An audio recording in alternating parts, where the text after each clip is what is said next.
YCP ప్రభుత్వం ఉంటేనే కాదు, ప్రభుత్వం మారినా కూడా మా అడ్డాలు దందాలు మేము అనుకున్నది చేయకుండా మమ్మల్ని ఎవరూ ఆపలేరు అన్న చందంగానే కొన్ని చోట్ల కొన్ని సంఘటనలు మనకి తెలియజెప్తా ఉన్నాయి. ముఖ్యంగా మదనపల్లిలో సబ్ కలెక్టర్ ఆఫీసులో ఫైళ్ల దహనం, దాని వెనక ఇప్పుడు వినపడుతున్న పేరు మరి మాజీ మంత్రి పెద్దిరెడ్డి గారి పేరు వినపడతా ఉంది. ఆయన ముఖ్య అనుచరుడు మాధవరెడ్డి. ఆయన చేసినటువంటి అంటే మంత్రి పేరు చెప్పుకొని వాళ్ళకి ఇదయ్యేలాగా ఈయన భూదందాలు ఇప్పుడు ఎక్కడ బయటపడిపోతాయో అని చెప్పి సబ్ కలెక్టర్ ఆఫీసులో ఫైళ్ళన్నీ కూడా వీళ్ళకి అనుకూలమైనటువంటి ఆఫీసర్లని, ఎందుకంటే గత కాలంలో ప్రభుత్వ ఆఫీసుల్లో ఎక్కడికక్కడ అంటకాగారు కదా చాలా వరకు. ఆ అంటకాగిన బ్యాచ్లో చాలామందిని వీళ్ళకి అనుకూలంగా వాళ్ళు కూడా ఇన్వాల్వ్ అయి ఉన్నారు. వాళ్ళు కూడా ఏదో లబ్ధి పొందే ఉంటారు కదా. సో వాళ్ళందరినీ అడ్డం పెట్టుకొని వాళ్ళ సహాయ సహకారాలతో ప్రభుత్వ ఆఫీసులో ఫైళ్ళే కాల్చి పడేసేటువంటి ఇదికి వాళ్ళు ఒడిగడుతున్నారంటే, అటువంటి వాళ్ళు శిక్షించకపోతే ఇప్పుడు కొత్తగా ఏర్పడిన ప్రభుత్వం మీద నమ్మకం పోతుంది. ముఖ్యమంత్రి చంద్రబాబు నాయుడు గారు, ఉప ముఖ్యమంత్రి మరి పవన్ కళ్యాణ్ గారు, అలాగే మరి హోమ్ మినిస్టర్ అనిత గారు, వీళ్ళంతా కూడా మరి అంటే అటువంటి దారుణాలు జరగకుండా చంద్రబాబు నాయుడు గారు ప్రభుత్వం అడ్డుకుంటారు, పవన్ కళ్యాణ్ గారు వీళ్ళంతా కూడా ఒక సరైన దారిలో పెడతారనే ఆ నేరపూరితమైనటువంటి మనుషుల యొక్క పరిపాలనని దింపి వాళ్ళకి కనీసం ప్రతిపక్షంలో కూడా కూర్చోవడానికి అవకాశం లేకుండా ఓడగొట్టేసి, మరి గతంలో 151 సీట్లు ఇచ్చి తప్పు చేశాము, ఈసారి అసలు ఇంకా మనం వీళ్ళని అధికారంలో కూర్చోబెడితే మన బతుకే ప్రమాదంలో పడిపోద్దని చెప్పి భయపడి ఆంధ్ర ప్రజానీకం వైసీపీని, జగన్ని మరి ఎక్కడ పెట్టాలో ఆడబెట్టి ఇది చేస్తే ఇప్పుడు ఆ దందాలన్నీ బయటపడతాయని చెప్పి ఆఫీసులలో ఫైళ్ళు తగలబెడతా ఉన్నారు. తగలబెట్టి ప్రెస్ మీట్లు బట్టి మళ్ళీ దెయ్యాలు వేదాలు వల్లించినట్టుగా మిథున్ రెడ్డి గారు వాళ్ళు వీళ్ళు మాట్లాడుతూ ఉంటే మనకి ఇదవుతుంది. మొత్తం మీద అయితే ఈ రోజున మరి అధికారం రిజల్ట్ వచ్చిన మరుసటి 2 రోజుల్లోనే చాలా చోట్ల ఫైళ్ళు తగలబెట్టారు. ఇది తెలంగాణలో కూడా కేసీఆర్ ప్రభుత్వం పోయిన తర్వాత ఇక్కడ టూరిజం ఆఫీసులో ఇట్లా చాలా చోట్ల ఫోన్ ట్యాంపరింగ్కి సంబంధించి తగలబెట్టేశారు. చాలా హార్డ్ డిస్కులు అవన్నీ కూడా నాశనం చేశారు కొన్ని ప్రభుత్వ ఆఫీసుల్లో. అలాగే మాజీ మంత్రి ఆయన శ్రీనివాస్ గౌడ్ ఆఫీసులో ఇట్లా చాలా వరకు ఫైళ్ళు తగలబెట్టారు. ఎందుకు అవన్నీ తప్పు చేసి ఉంటే తప్పు చేసిన వాళ్ళే కదా, తప్పులు ఏడ బయటపడితే అనే భయంతోనే తగలబెడతారు. మరి ఇప్పుడు అదే ఆంధ్రప్రదేశ్లో మదనపల్లిలో పెద్దిరెడ్డి అండ్ టీం ఇదిలో అవన్నీ ఎక్కడ బయటపడతాయో తెలిసిపోతా ఉంది. ఇప్పుడు సబ్ కలెక్టర్ ఆఫీస్కి జనాలు క్యూ కట్టారు. అది నిజంగా చూస్తే పండగ డిస్కౌంట్ సేల్ అనుకున్నాను నేనైతే. మరి అక్కడ ఉన్నదంతా ఎవరో మన బడుగు బలహీన వర్గాలు, దళితులు, వాళ్ళ భూములన్నిటిని కూడా వీళ్ళు అడ్డగోలుగా భూములుగా ధరలు ఉండడంతో గుంజేసుకొని మాధవరెడ్డి ఆయన కొంత నొక్కేసి కొంత పెద్దిరెడ్డి గారి సతీమణి పేరుతో పెట్టినట్టుగా ఇప్పుడు ఎంక్వైరీలో బయటపడతా ఉంది. అంటే వీళ్ళకి ప్రజలు కానీ వీళ్ళ పేర్లకి మేము పెద్ద గొప్ప అని చెప్పుకోవడం కానీ వీళ్ళు చేసే పనులన్నీ దారుణమైనటువంటి పనులు అనమాట. మామూలు కష్టపడి మరి ఏ రోజు ఆ రోజు జీవితం గడిపే శ్రమజీవులు వీళ్ళకంటే ఎంత బెటరు, సమాజం పట్ల వాళ్ళు ఎంత అకౌంటబుల్గా ఉంటారు. వీళ్ళు పేర్లు మేము రాయలసీమ రుస్తాలు అని చెప్పి పేర్లు ఇది వెనక భూములు అది కష్టపడి సంపాదించింది కొంతమందే. ఇట్లా అడ్డగోలుగా దండుకోవటం, అధికారం అడ్డం పెట్టుకొని మా వర్గం మేము అని చెప్పి ఇట్లా ఇది చేసి ప్రజల్ని భయపెట్టి హింస పెట్టి గుంజేసుకొని దందాలు చేసి అక్రమ దందాలు చేసి మరి ఎక్కడ మళ్ళీ అవి బయటపడిపోతాయని సిగ్గు శరం లేకుండా వాటిని తగలబెట్టినటువంటి పరిస్థితి కనపడుతుందనేది విమర్శ గట్టిగా వినపడతా ఉంది. సో ఇప్పుడు ఆంధ్ర ప్రజానీకం అంతా ఎదురు చూస్తున్నది సామాన్యులపైన ప్రభుత్వాల యొక్క పోలీసుల యొక్క ఇది ఎట్లా ఉంటుందో చాలా సంఘటనలు మనం చూసాం ఏ ప్రభుత్వాలైనా కూడా. మరి ఇటువంటి దుర్మార్గమైనటువంటి ప్రజల భూముల్ని లాగేసుకొని వాళ్ళ దస్త్రాలు వీళ్ళు బలవంతంగా రాయించేసుకొని చేసి ఇప్పుడు ఆ మాధవరెడ్డి పరారీలో ఉన్నాడు. ఆయన ఇంట్లో 2 బస్తాల దస్త్రాలు దొరికినాయి, కాల్చినవి కాకుండా ఆఫీసులో అంటగాగినటువంటి ప్రభుత్వ ఉద్యోగులను కూడా మరి వీళ్ళకి శిక్షలు మామూలుగా ఉంటే సరిపోద్దా? వీళ్ళకి భయం ఉంటుందా? ఇటువంటి తప్పులు మళ్ళీ జరగకుండా ఉండాలంటే శిక్షలు చాలా కఠినంగా అమలుపరచాలి. ఏ అరబ్ దేశాల్లో, ముస్లిం దేశాల్లో, చైనాలో ఉన్నటువంటి చాలా కఠినమైన కొన్నిటికి చాలా కఠినంగా ఉంటాయి శిక్షలు. అరబ్ దేశాల్లో లైంగిక పరమైనటువంటి అంశాలు ఏదైనా జరిగితే, ఆడవాళ్ళ పైన రేపులు కానీ, పిల్లల పైన రేపులు కానీ జరిగితే బహిరంగంగా ఉరిదీయటం, కాల్చివేయటం ఉంటుంది. అలాగే ప్రభుత్వం పరమైనటువంటి వాటిల్లో కూడా చాలా సివియర్గా ఉంటాయి చైనాలో.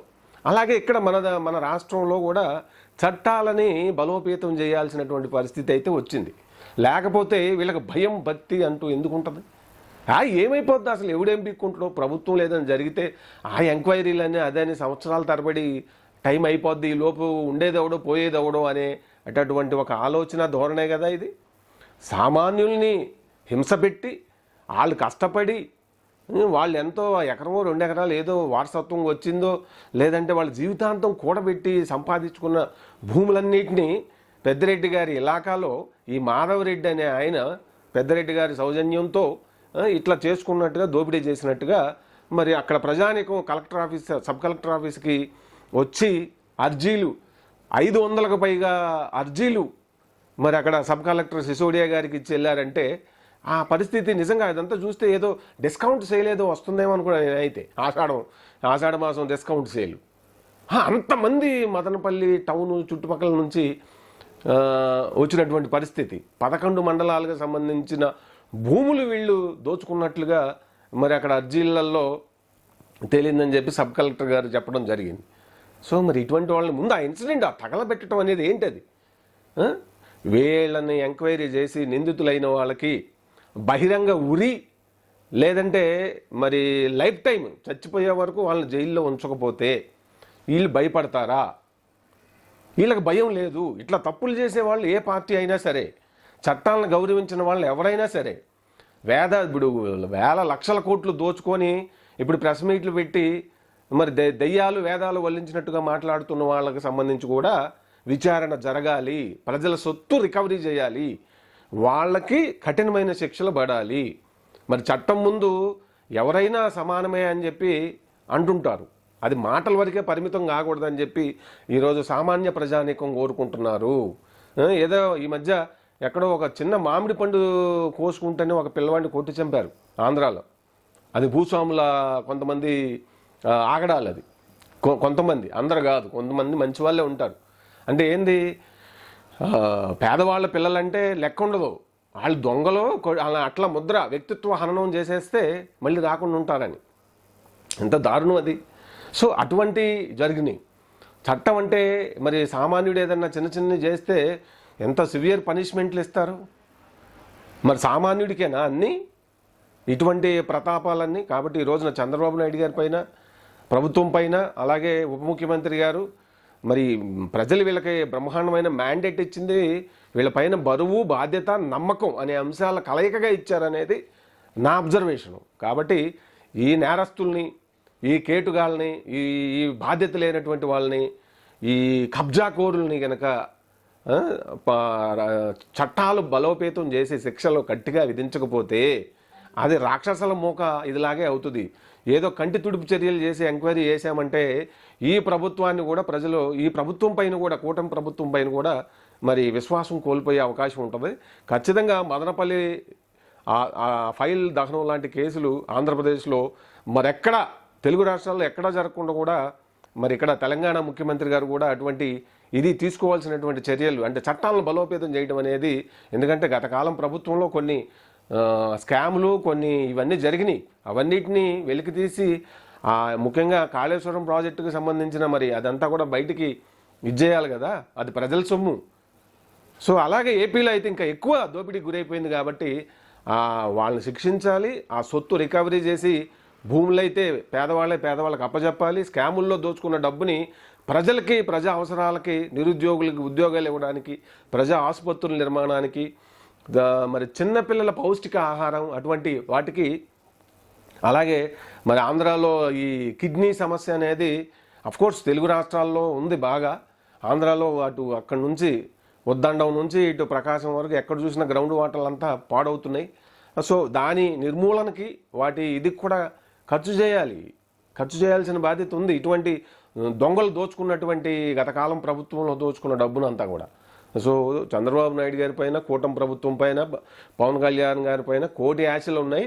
ఇటువంటి జరగకుండా ఉండాలి, అందరికీ భయం ఉండాలంటే ఈ మదనపల్లిలో ఈ ఫైల్స్ దహనం కేసులో ఎవరున్నారు, ఎవరు చేపించారు అనేది విచారణ గట్టిగా లోతుగా జరిపించి దానికి బాధ్యులైన ప్రతి ఒక్కరిని కఠినంగా శిక్షించి బాధితులకు భూములు ఎవరైతే కోల్పోయారో, బలవంతాన్ని ఎవరైతే గుంజుకున్నారో మరి నష్టపోయిన వాళ్ళకి ఆ భూములు వాళ్ళకి అప్పచెప్పాల్సిన బాధ్యత అయితే ప్రభుత్వానికి ఉంది. శిక్షల పరంగా చాలా బలోపేతంగా మళ్ళీ ఇటువంటి చేస్తే మనం ఇట్లా బదనాం అయిపోతాం అనేటువంటి భయాన్ని కల్పించే విధంగా శిక్షలు ఇప్పుడు కూటమి ప్రభుత్వం మరి అమలు చేయాల్సిన బాధ్యత, శిక్షల చట్టాలని మరి శిక్షలు కఠినంగా ఉండేలాగా చేయాల్సినటువంటి ఆవశ్యకత కూడా ఉందనేది మరి అర్థమవుతా ఉంది. చంద్రబాబు నాయుడు గారు మరి పవన్ కళ్యాణ్ గారు ఎలా స్పందిస్తారు, ఎంతవరకు మరి ఏపీ ప్రజలకి ఒక భరోసా ఇస్తారు మదనపల్లి సంఘటనకు సంబంధించి, అటువంటి జరగకుండా జరిగితే పరిణామాలు ఎంత తీవ్రంగా ఉంటాయి అనే విధంగా ఎంతవరకు ఇస్తారనేది తెలుగు సమాజము, ముఖ్యంగా ఆంధ్ర ప్రజానీకం ఎదురు చూస్తున్నారు. మరి చూద్దాం ఏమవుతుందో.